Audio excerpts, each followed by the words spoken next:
हरिद्वार से हरिद्वार के त्रिस्तरीय पंचायत चुनाव के परिणाम आने के बाद से आरोप प्रत्यारोप का दौर जो शुरू हुआ है वो अभी तक शांत नहीं हुआ है। वो दौर लगातार चलता चला जा रहा है।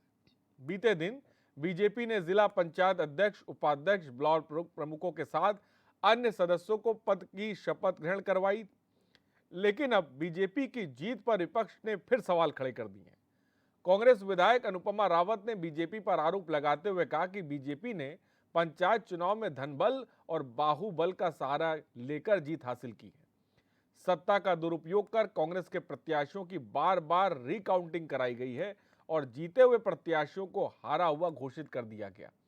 तो साफ तौर पर पंचायत चुनाव के बाद हरिद्वार में जो आरोप प्रत्यारोप का सिलसिला है वो फिलहाल थमने का नाम नहीं ले रहा है।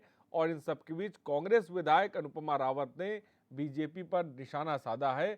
उन्होंने कहा बीजेपी ने जो जीत हासिल करी है पंचायत चुनाव में, इसमें धनबल, इसमें बाहुबल, इसमें छल कपट तक का इस्तेमाल किया गया, तब कहीं जाके बीजेपी को जीत हासिल हुई है। अब ये देखिए 2 बार, 3 बार, 4-4, 6-6, 10-10 बार रिकाउंटिंग हुई है। लोग रो रहे हैं। उनके कई लोगों ने शिकायत की कि जो उनके बॉक्सेस थे बैलेट के वो गायब किए गए। 3-3, 4-4 दिन हो गए, प्रमाण पत्र लोगों को नहीं दिए गए। जो जीते हुए थे, जो जीते थे उनको हारा घोषित किया गया। तो ये साफ पता चलता है कि त्रिस्तरीय पंचायत चुनाव का माहौल बनाया गया राज्य सरकार के द्वारा। और इस जनपद में, हरिद्वार जनपद में, आज कहीं पर भी किसी गांव में चले जाइए, आम व्यक्ति कह रहा है कि इससे अच्छा तो नॉमिनेट करिए अगर इस तरीके से सरकार ने चलना था तो। आज जो लोकतंत्र है उसकी धज्जियां उड़ाई गई हैं इस जनपद में भाजपा के द्वारा। लोगों में बहुत रोष है।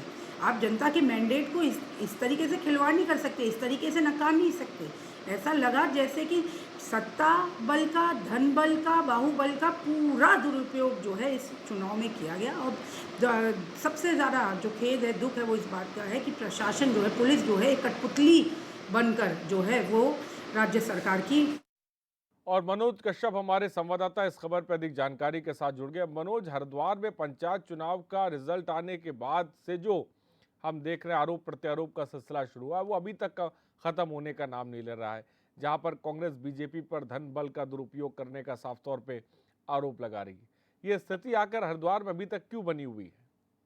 बिल्कुल देखिए, जिस तरीके से आरिफ साहब ने देखा है कि यहाँ पे अभी पंचायत चुनाव संपन्न हुए थे, हालांकि प्रशासन की सूझबूझ से और जो पहले से तैयारी की गई थी उनके द्वारा यहाँ पे बिल्कुल निर्विघ्न संपन्न चुनाव यहाँ पे हुए थे। वो कहीं ना कहीं कह सकते हैं कि जिस तरीके से अभी यहाँ पे चुनाव का जो रिजल्ट आया था उसके बाद यहाँ पे आरोप का बिल्कुल सिलसिला जो था वो जारी हो गया। क्योंकि आपने देखा कि यहाँ पे जो अभी हाल ही में जो भाजपा के जिला पंचायत अध्यक्ष थे, ब्लॉक अध्यक्ष थे और साथ ही साथ जो जिला प्रमुख थे, उनके द्वारा यहाँ पे भी शपथ ग्रहण समारोह का आयोजन किया गया था, शपथ ग्रहण ली गई थी। उसके बाद यहाँ पे आपने देखा है कि जिस तरीके से कांग्रेस की जो विधायक अनुपमा रावत ग्रामीण से उन्होंने किस तरीके से आरोप लगाया, उनका साफ तौर से कहना है कि पंचायत चुनाव में भारतीय जनता पार्टी के द्वारा जो है यहाँ पे धन प्रयोग का भी उपयोग किया गया। साथ ही साथ उन्होंने इतने नहीं ये भी कहा है कि जिस तरीके से यहाँ पे लोकतंत्र के साथ में खिलवाड़ किया जा रहा है बिल्कुल बर्दाश्त नहीं किया जाएगा। उसके लिए आपने देखे कि पहले भी चुनाव हुआ था, उसके बाद भी यहाँ पे धरने तो जब भी चाहे पंचायत चुनाव या फिर विधानसभा चुनाव तो कहीं ना कहीं निकल के अक्सर सामने आते हैं कि जब भी कोई पार्टी जीत के मैदान में आती है उसके बाद जो विपक्ष होता है वो इस तरह के आरोप लगाता हुआ नजर आता है। जी तो मनोज, इस बयान को इस तरह से देखा जाए कि यह बीजेपी की जो जीत है उस पर कांग्रेस की खींच है वो निकल रही है, और वो खींच ऐसी है कि जिसे कह सकते हैं कि वो थम ही नहीं रही है।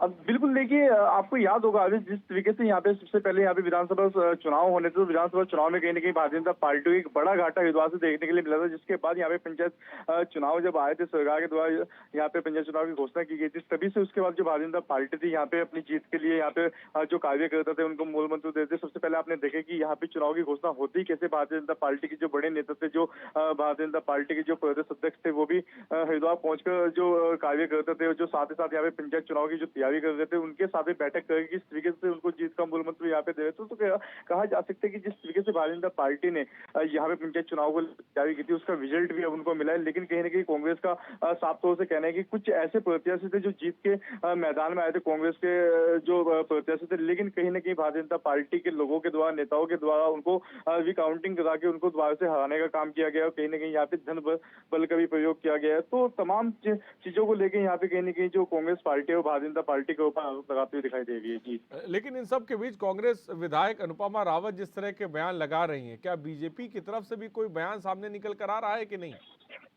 अब बिल्कुल देखिए, जिस तरीके से हमने इस बयानबाजी के बाद में जो भारतीय जनता पार्टी के जो नेता है, जो स्थानीय विधायक से बातचीत करने का प्रयास किया, तो उनका साफ तौर से कहना है कि रिजल्ट जो है वो बिल्कुल जनता के सामने है, क्योंकि जनता ने यहाँ से जो भारतीय जनता पार्टी के जो प्रत्याशी थे उनको जीत के मैदान में भेजा है। और जिस तरीके से जनता ने जो वादे किए, जनता से जो वादे यहाँ पे किए गए थे, उन पे बिल्कुल जो भारतीय जनता पार्टी की जो प्रत्याशी है वो खड़े होते हैं, क्योंकि कहीं ना कहीं भारतीय जनता पार्टी के जो बड़े नेता है, जो स्थानीय विधायक है और साथ ही साथ जो पदाधिकारी, उनका साफ तौर से ये कहना है कि अब यहाँ पे कांग्रेस क्या कहती है इस वो ध्यान नहीं दिया जाएगा। केवल यहाँ पे अगर ध्यान जाएगा तो विकास की बात यहाँ पे की जाएगी, विकास की ओर भी यहाँ पे ध्यान दिया जाएगा। बाकी विपक्ष किस तरीके के आरोप लगाया है, उनकी तरफ कोई भी भारतीय जनता पार्टी के जो पदाधिकारी है वो ध्यान नहीं देंगे।